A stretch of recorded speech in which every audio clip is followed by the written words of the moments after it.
सुन के बड़ा hi fi लग रहा होगा ना कि अरे गजब, अपना बिहार भी अब भौकाली बन गया है, घर बैठे वोट करेंगे, एकदम बिग बॉस की तरह, एकदम ड्रीम 11 वाला फील मिलने वाला है ना।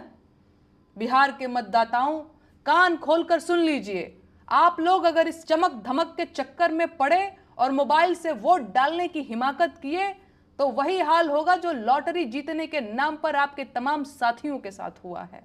फ्रॉड, समझे ना। जितनी ठगी आजकल मोबाइल से हो रही है उतनी और किसी चीज से नहीं। अब तक खाते से रुपया कटता रहा है, लेकिन अब वोट भी ठग लिया जाएगा। राजधानी दिल्ली समेत देश के ज्यादातर हिस्सों में नालों की सफाई हाथ से कराई जाती है, लेकिन देश भर में वोट ईवीएम मशीन से डाला जाता है। जहां मशीनों की जरूरत है वहां रस्सी और बाल्टी देते हैं, और जहां कागज मुहर और बैलेट बॉक्स देना चाहिए वहां ईवीएम से चुनाव कराया जाता है।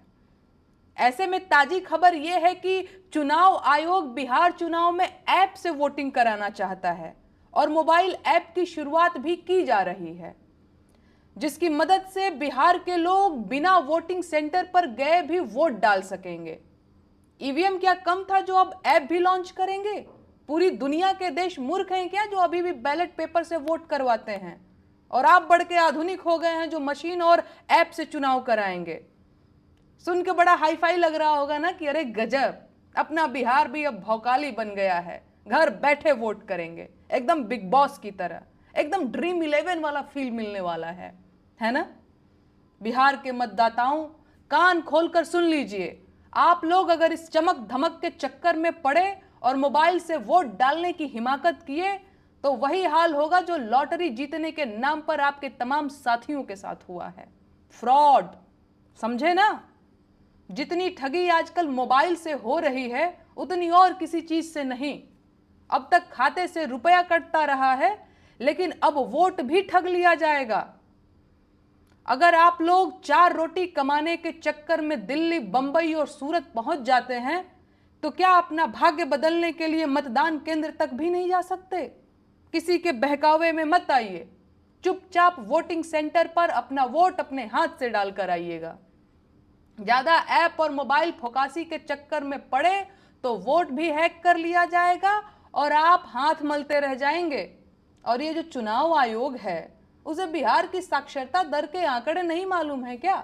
61% साक्षरता दर वाले प्रदेश में ऐप से वोटिंग करवाने का मतलब समझते हैं? ये सीधा सीधा लोकतंत्र पर डकैती की व्यवस्था बनाई जा रही है।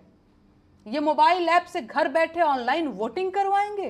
देश की जनता को मूर्ख समझा है क्या? कोई सवाल नहीं पूछ रहा, इसका मतलब ये मत समझिए कि लोग समझ नहीं रहे हैं। लोग सरकार की बदमाशी खूब समझ रहे हैं। जब तक देश भर के नालों की सफाई मशीनों और रोबोट से नहीं शुरू होगी, सफाई कर्मियों के जहरीली गैसों और नालों में डूबकर मरने की खबरें आना बंद नहीं होंगी, तब तक इस देश में ईवीएम से वोटिंग हराम है। अस्पतालों के बाहर बच्चियां एम्बुलेंस में दम तोड़ रही हैं, लोग जानवरों की तरह ट्रेनों में भरकर पलायन कर रहे हैं, नौकरी मांगने वाले युवाओं को पटना की सड़कों पर पीटा जा रहा है, जहरीली शराब पीकर लोग दम तोड़ रहे हैं और अपराध के नए रिकॉर्ड बनाए जा रहे हैं। लेकिन सरकार जनता की आंख में सिंदूर झोंकना चाहती है। अब जनता के पास हिसाब किताब का मौका आया है। अब जब जनता के हाथ में सरकार की कॉपी आई है तो फेल होने से बचने के लिए जनता को ऑनलाइन वोटिंग और मोबाइल वोटिंग का लॉलीपॉप दे रहे हैं।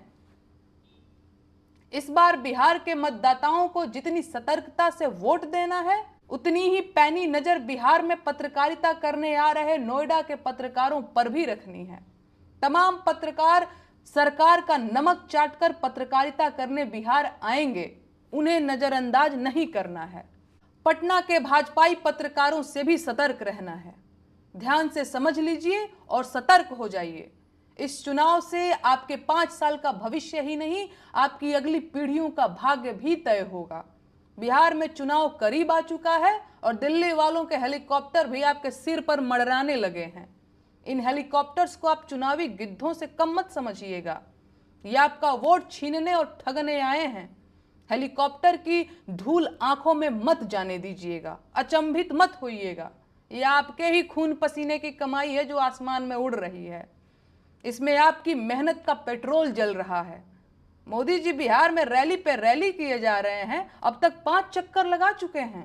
जितना खर्चा इनकी रैलियों पे हुआ है उतने में बिहार के लोगों को एक बड़ा अस्पताल मिल सकता था, लेकिन किसे पड़ी है जो ये सब बताए। खैर, मैं और ज्यादा बोलूंगी तो चार चाटुकार और सरकारी गवैये आकर बिहार में सब बा, बिहार में हई बा, बिहार में हऊ बा का गीत गाने लगेंगे। तो फिलहाल चलती हूं, जुड़े रहिएगा।